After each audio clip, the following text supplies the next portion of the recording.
परमेश्वर के वचन को सुनने का मतलब है पवित्र आत्मा की आवाज को सुनना। इन वचनों को पढ़ते हुए यदि आप पवित्र आत्मा की आवाज नहीं सुनते हैं तो इससे क्या लाभ होगा, इससे क्या फायदा? क्योंकि पवित्र आत्मा की आवाज सुनने के बाद ही तो ये वचन आपके लिए जीवन उत्पन्न करते हैं, आपके जीवन में, आपके दिल में। क्योंकि जब तक हम वचन को पढ़कर, वचन को सुनकर, सुनने के बाद प्रभु या पवित्र आत्मा की आवाज को हम अपने हृदय में नहीं सुनते हैं, हमारे जीवन में कोई बदलाव आ ही नहीं सकता। इसी से हमें समझ में आता है क्यों कई लोग चर्च में जाते हैं, वचन को सुनते हैं और वचन को पास्टर या फिर वहाँ के रखवाले के द्वारा सुनने के बाद उनके जीवन में कोई परिवर्तन नहीं होता।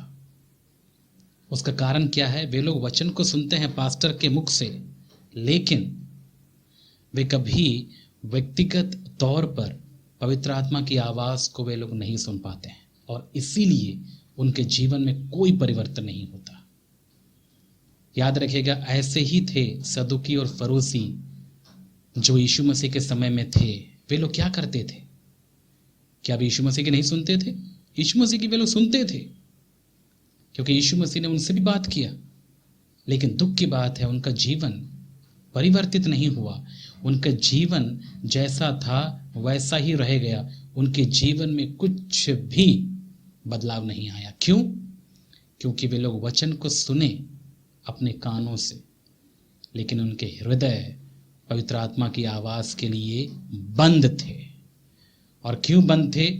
उनके घमंड ने उनके हृदय को और हृदय के कानों को बंद करके रख दिया था।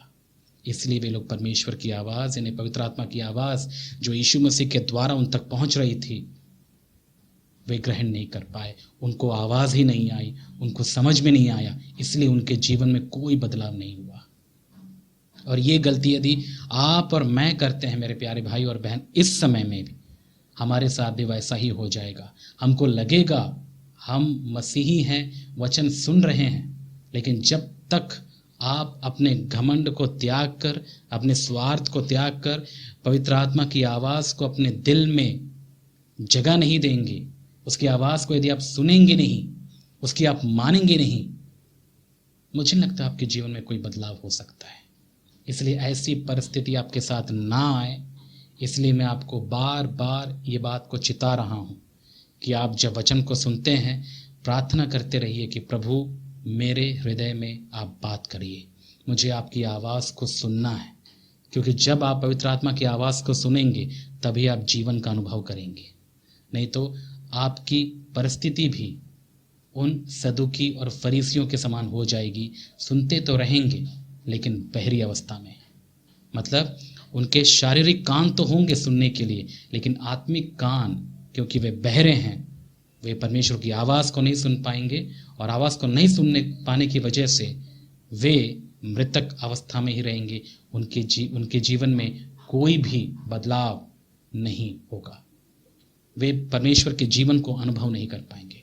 इसलिए मेरे प्यारे भाई और बहन, मैं आपको एक बार फिर से चिताता हूँ, आइए प्रार्थना करिए कि प्रभु हमसे बात करें।